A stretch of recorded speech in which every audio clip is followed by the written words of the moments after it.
This is the weigh-in. We had a lot to talk about.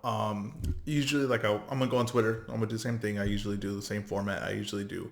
Um, but right now, what I really want to talk about is Devin Haney kind of going under the radar this weekend, and I'm gonna have a podcast on the Mouthpiece podcast on Spotify where I break down every fight. I do it every week. I break down and then I do the post fight breakdown of what happened and what we saw. But just curious because Devin Haney, this is supposed to be his like kind of his moment, his breakout moment, right? And this is like he has like a following that's now getting behind him because he feels that fighters are dodging him and avoiding him. But he's calling out Teofimo, he's calling out Lomachenko, he's calling out Ryan Garcia especially, and he feels like everyone's dodging him. And so I would assume that if everyone's getting behind him on that this would be a big weekend. But it's kind of silent, honestly. Media silent for sure. But even like boxing Twitter is like not that big about this fight, and it surprising to me. I'm excited for this fight. I'm excited to see. This is the kind of performance that Devin Haney. This kind of fight that Devin Haney is going to be based on his performance, not just a win. He can't just win this fight. You know what I mean? He has to look the part, and he has to be somewhat dominant in this fight, I would say, and he has to end it pretty impressively. It's a lot of pressure on him. Like, this is not exactly the best spot to be in if you're Devin Haney, right? It's the way that the fights, the way the pressure and everything is built up against you. It's not exactly. It's already tough to go in a fight. You just want to win, right? But now he has the pressure of like doing it in a certain way. He's a pressure of doing an impressive fashion. So he's competing with himself also in another way. Not only he's fighting Leonardo, but he's competing with himself, competing with Lomachenko, competing with Ryan Garcia and how he beat Campbell. He's competing with all these other things. This could be a recipe for disaster, or it could be the thing that Haney needs to take him to that next level. Because Haney is a little bit stagnant. He did reach a point where he's a little bit stagnant. He was on the Jake Paul KSI card and Logan Paul KSI card, and he didn't do what I thought he needed to do to gain some new fans, right? To get people excited. He fought Gamboa and he was happy with just taking the point decision there. He never really pushed it. So he has not, and I always use this, the term I always use, capture the imagination of the audience. He hasn't done that yet. And this is the fight he's going to do it. And Leonardo is a game opponent. And I know a lot of people are going to say that, but he's talented. Like, Leonardo is not, a slugger. He's not, even though he will do that, but I'm saying, like, he's not a guy that's just like, I'm going to go in there and hopefully my power, and I'm going to throw a lot of punches and hopefully one lands. No, he has, like, this talent to put shots where he needs it. And he could be the faster man in this fight. Like, he is a guy that has all these tools. Now he's a little bit chinny. He never seems to win the big fights, right? But he's not like anything where you feel like, oh, he's gonna run through him. It's just, and people are trying to paint that picture. That, once again, that's a more pressure on Devin Haney. So Devin Haney's kind of going into this in a weird spot where I'm not seeing the attention that I felt like it was gonna get. I'm not. People are expecting him to be dominant, in a fight that should be kind of competitive. The thing, like with Ryan Garcia when he fought Campbell, was that people thought that fight was going to be competitive. A lot of people thought that Garcia bit off more than he could chew, and that helped him because then that's what they expected going into this fight, was that he bit off more than he could chew. So everything people expect him to lose and all that, it allowed him to win any performance. If you got a win or decision or knockout or anything, people were going to be impressed by it. Devin Haney's not going into that where he just needs to win. No, he needs to do it in dominant fashion. And if he has a competitive fight, if he has a fight where, it's lackluster and he just wins a decision, I don't think that's going to help him. I think it might actually hurt him. So it's interesting going into this weekend, biggest fight of his career, the position he is in for this fight. Not the best, I don't think, position do you want to be in this type of fight, but Devin Haney probably might be the kind of guy to rise to the occasion, and maybe he needs this to let him rise to that occasion. But it's a tough spot to be in. All right, let's see what's happening. Sorry, let's go here. Let's go here. So we got Eddie Hearn reveals he made an offer to Chris Eubank Jr. to face Demetrius Andrade. I like that fight a lot. Andrade, I think he missed the boat on the Canelo fight, honestly, and that's as unfortunate as that is. He's another guy that he never just got that like signature win. He never did, and he never had that performance that he needed. He never did. It's performances. He either couldn't get the finish, or he looked kind of shaky, or I understand he's talented, right? Like we see it, but first, I don't think he has much offense. He has a hard time starting something going forward, right? But this is the right fight for him. Chris Eubank Jr. is the right fight for him because Chris Eubank is somewhat of a name, right? He's somewhat of a name, especially like in Europe, in England, and Demetrius Andrade can't really find anyone. So to me, it's an undefeated guy. Well, not undefeated, but one lost guy that is considered tough at that weight class, especially like middleweight to 167. And who's else is Demetrius Andrade gonna fight? Really, like that to me, that's an interesting fight. And I know people are saying that Andrade's gonna run away with it. I don't know about that either, because it seems to me like the fights are getting closer. Even though all the opponents he's supposed to beat, like everything's getting closer. It seems like everything's getting tighter. And I think people are seeing that like he struggles going forward, and they see he's not a good finisher. I don't know. I think it's a good fight. I want to see that fight. They should sign that fight. That's a good fight. I think Demetrius Andrade missed the boat on a lot of these things. He's gonna have to wait for something to pop up. He's gonna have to take some chances, but that's a good fight. This is a good start to get the ball rolling. Let's see here, Mayweather. Let's see, a lot of things with the belts now, right? So here, this is, like the belts. They don't mean anything. They do not mean anything. I don't know why we get so hung up on these belts. And I've seen people were like mad that Earl Spence was fighting Pacquiao because he wasn't going to become the undisputed champ against Ugas. And it's like, what? Like, we want Pacquiao's like a way bigger fight than Ugas. And I respect Ugas. I think he's a very damn good fighter. But he's not Manny Pacquiao. Like, no one in the right mind would pick Ugas over Manny Pacquiao if you're going to fight. And you want the credibility, you want fame, you want money, and you want that big name on your resume. No one's picking Ugas over Manny Pacquiao. So, and they're saying now that, that they're going to find a way to make Manny Pacquiao the champ. So it will be for undisputed, right? So it's like the bouts are just crooked as hell. Like, who gives a crap, really? With Josh Taylor, I was saying this on the other podcast, with Josh Taylor and Jose Ramirez, the reason why we cared is because it was the two best guys. We all knew that. The belts or everything were just, I guess, a symbol of it. But I didn't need them. If the belts weren't on the line, I'd be like still excited for that fight. And I would still think that's the best guy at 140. So I don't understand the whole thing we get with these belts and we let them, handcuff us and we miss fights because of them. It's nonsense. I don't give a damn about the belts. Drop the belts. Who cares? I don't understand that. Let's see here.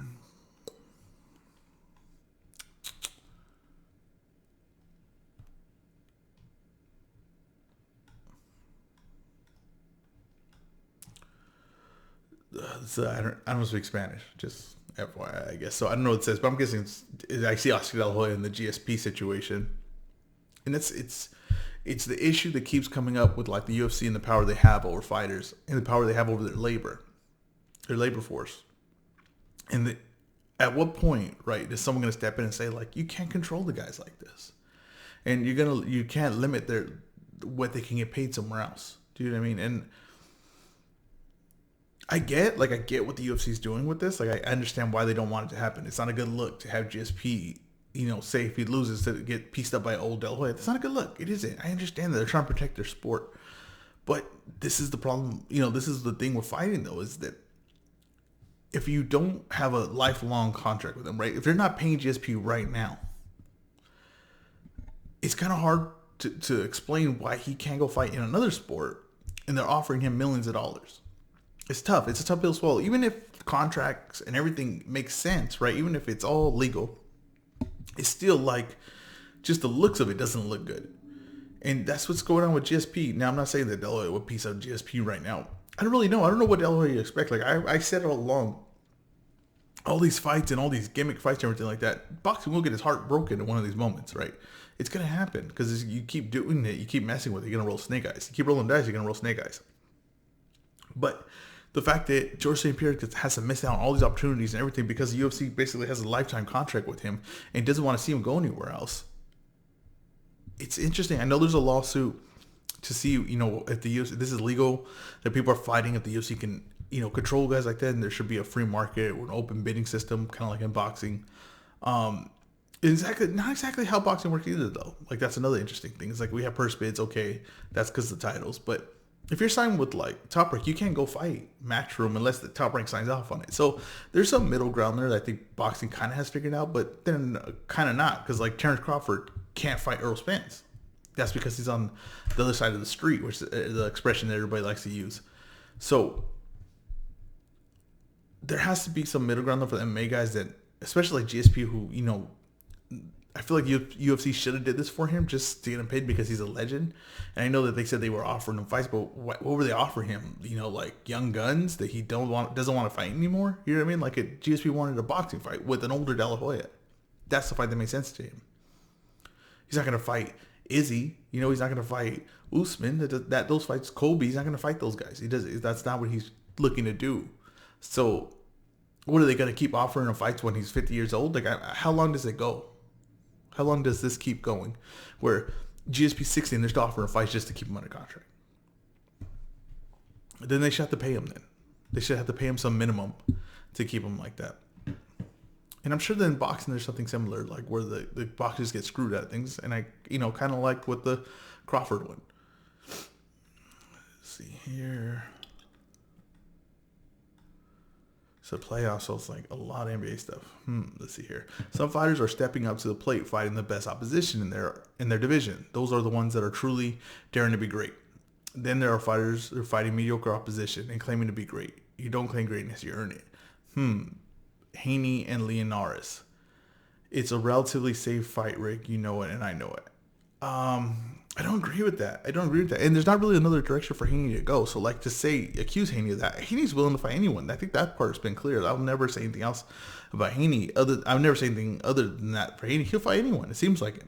He's willing to step in with anyone. There's no one really wanting to step in with him, and it's not just because he's good, because it is because of that, but it's also because there's not a lot to earn to be Haney right now. He's got to kind of build his name, and this is a good start, in my opinion. Like I was saying, I kind of think it's going under the radar, but still a good start. But you do have to dare to be great, and I think that this is Kevin Cunningham saying this. It's a rare thing now in boxing. In MMA, in MMA you can it has to happen because of the way the system works, right? Like you fight and you beat a guy at a certain rank. Now you got to fight someone close to that rank or higher than you. So it kind of forces your hand, you know, to find out what you really are. And in boxing, we don't really exactly have that system. I think we're getting closer to it, for sure. Getting closer to it because we're having so much fights, and people want to put good things on TV now, good main events and all that. So we're getting closer to that. I don't think Haney falls in line with that because no one really wants to fight Haney. Like it's not his fault, and I understand why the guys don't want to fight him because he's good, but there's not a lot to gain to be Haney right now. And, you know, you got a guy like Ryan Garcia who doesn't really care about the belts. And I think that's the correct way to think. A lot of people say Ryan Garcia is dodging him. And maybe, like, in a way, yeah. But also in a way, like, is there a lot of money for that fight? Is there a lot of fame? Or, you know, is that a big fight in your resume? Has Haney really accomplished anything to where Ryan Garcia is a name? Like, that's the sad truth. Is Ryan Garcia is the name. Haney's not the name. Right, Gervonta, and it's not just Ryan Garcia. Like Tank's not saying like, "Oh, if I Haney." Teofimo says that, but it doesn't seem really realistic. So for Haney, I'm not blaming him, but I'm not really blaming the other guys either. He's young. He's got Ryan Garcia has the following. We speak of the social media, whatever, but he also has like that thing where he gets in the ring and people pay attention to it. I know people say like, "Oh, he didn't sell out this or whatever." People pay attention when he fights. There's no getting beyond that. Right? When he fights, I get the calls and texts of like, when's he fighting? Is this a good opponent for him? I get those from people that don't watch boxing all the time. Haney, I'm not getting that. No one has hit me up about Haney. This is the right direction though. So I don't agree with that. This guy saying it was Haney. Kevin Cunningham wasn't saying that. I don't believe. But what I did notice was like Taylor versus Ramirez. Boxing never really fails when the best guys are fighting each other. And you get spurts of it. I wish it was more consistently that was happening. But when it does happen, it's really hard to get any better. You know what I mean? Than boxing at like when the best are fighting the best. I want to go like to newer tweets, but then I'm afraid like, I don't know, it's just going to be all NBA. Let's see here.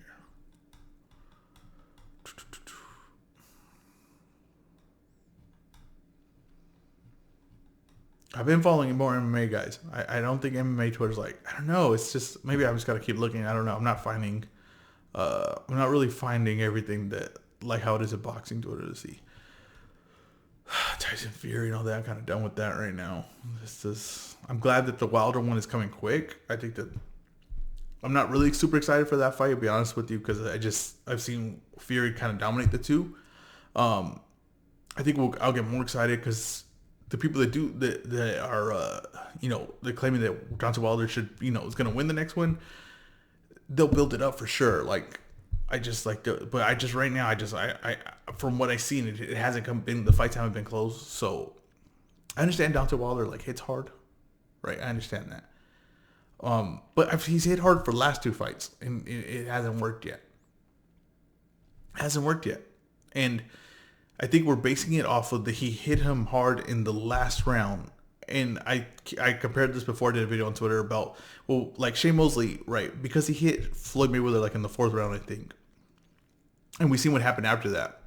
We don't make a big deal of it, but I wonder if Shane Mosley had did that in the 12th round of Floyd Mayweather. Will we be clamoring for a rematch? Is that what it is? Or was it just because of what round he did it in? Why does that make a difference, I guess? Right? It took him 12 rounds to do it. What took him 12 rounds to do it? So he couldn't do it in 11. It took Shane 4 rounds to do it, and he couldn't do anything after. What's the difference?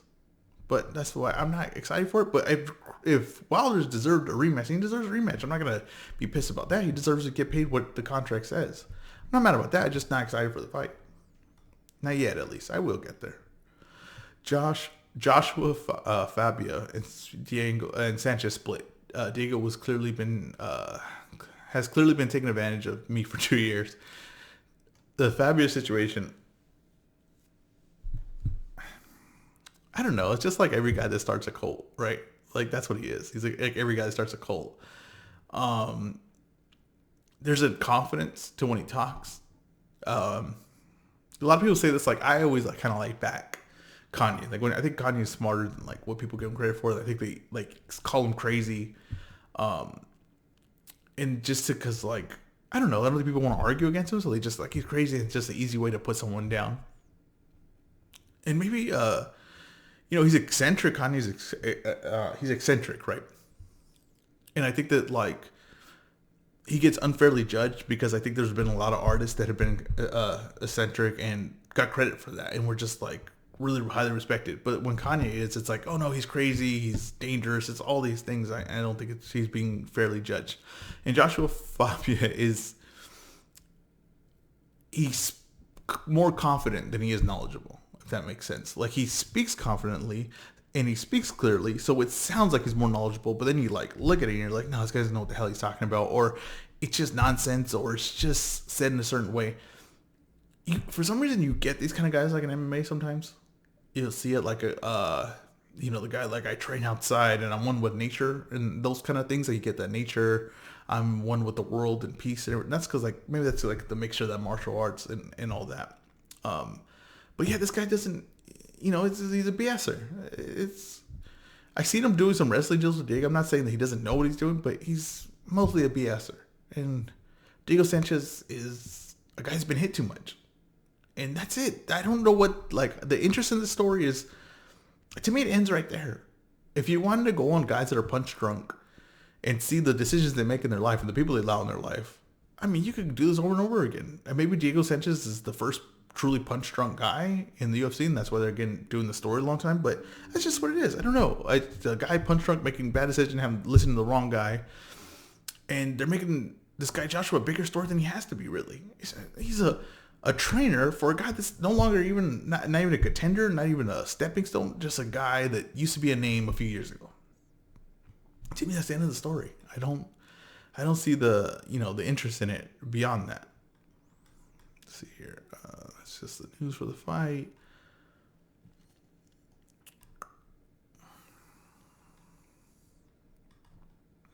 I really don't like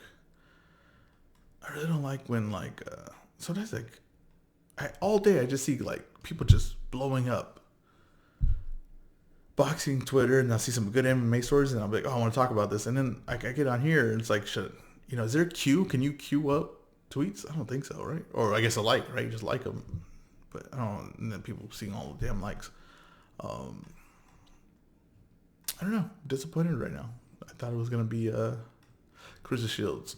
You know what? I'm gonna go Claressa Shields thing. I want to hear her talk real quick.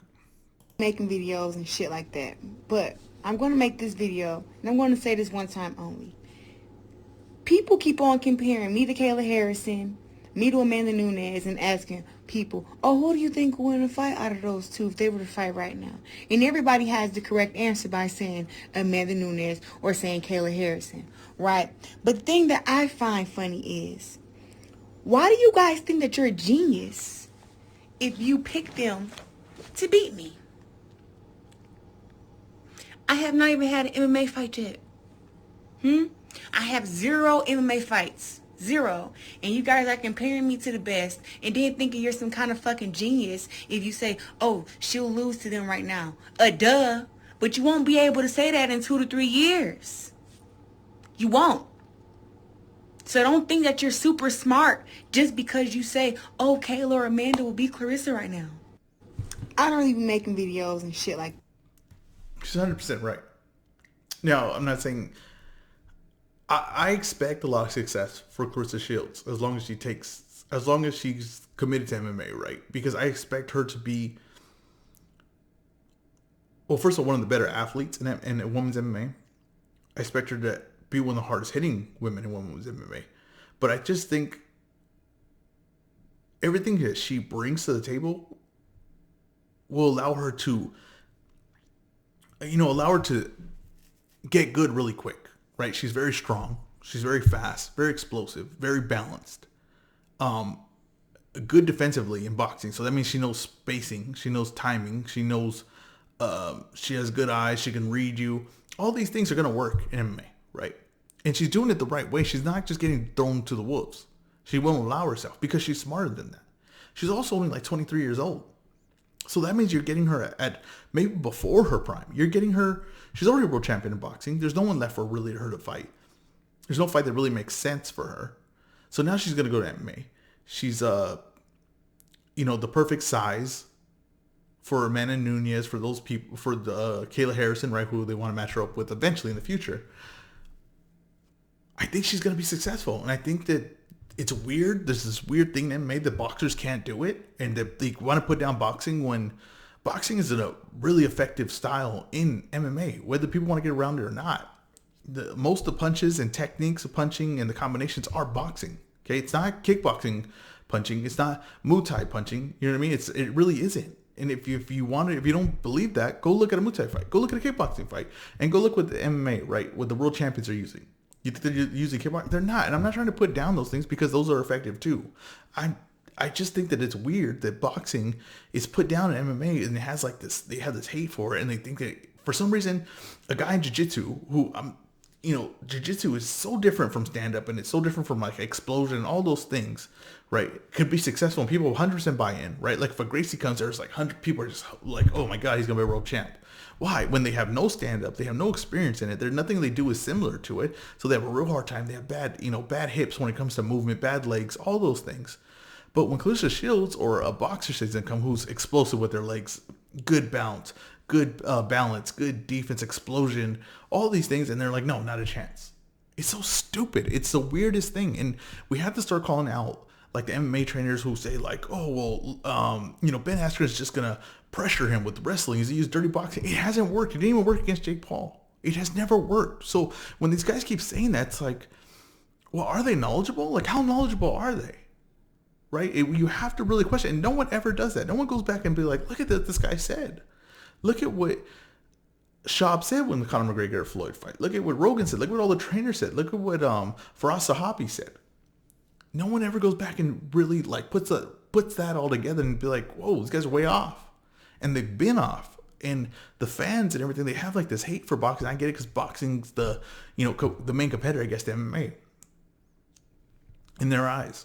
Right, and that's why Jake Paul's worked so well, because he found a level. He found a market that automatically hated boxing. Hated him.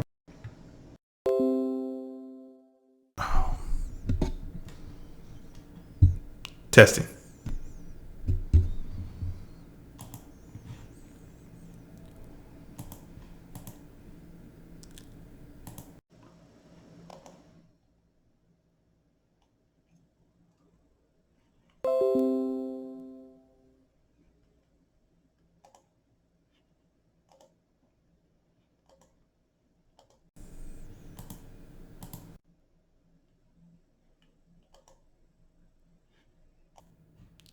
Okay, I apologize. Pull the mic out. Mess with the mic. I'm not gonna touch the mic anymore. But they have like this thing for boxing, and it's. I get it. I get it. Like maybe these are all the fans that for some reason had things against boxing, or wrestlers, or did other sports, and they were tired of boxing getting all like the credit, and they didn't get any. And admit that's not fair, right? Maybe like wrestlers, they had nowhere to go.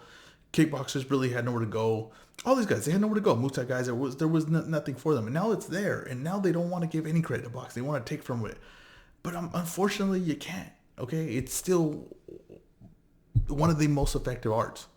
If you're gonna, and if people want to say I'm a martial artist and everything, and then to me it's like, and then they put down everything. They be like, well, I'm mixed, and this guy, he just does one thing. It's like, well, you're not a martial artist then, because they had respect for all these things. Like it's like Bruce Lee said, he feared the man who practiced one kick 1,000 times than a man that practiced 1,000 kick one time. And that's what boxing is. It's a one kick 1,000 times. But yet we go against that. We go against all that what people say they believe, but they don't really. You know what I mean? Like it's funny, like in MMA, like, oh, wrestler take him down or everything like that, and then you have Dana White, and he's like, well, look at the guy, he just wanted to stay on him all day, take him down the ground, didn't want to fight. Or the fighters lose, like Conor McGregor, and he says, look at the guy, he wanted to stay on me all day, and he didn't want to fight, he chose not to fight, he chose to hold me, and instead of trying to finish me or fight me. It's like, well, you can't have it both ways.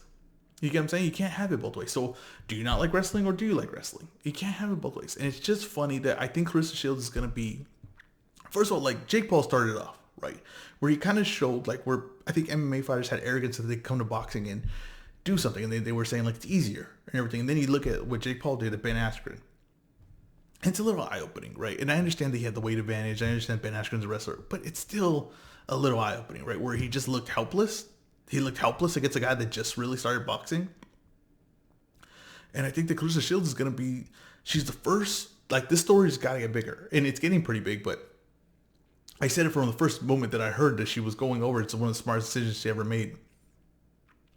And she's going to be the first one, right? I know we say Holly Holm, but not really. Holly Holm was never really a known boxer. She was never like, and women's boxing was not the level that I believe that it is today when she did it. But Claressa Shields is the elite. She really is. She's that good. And when she goes to this, she's really the first one who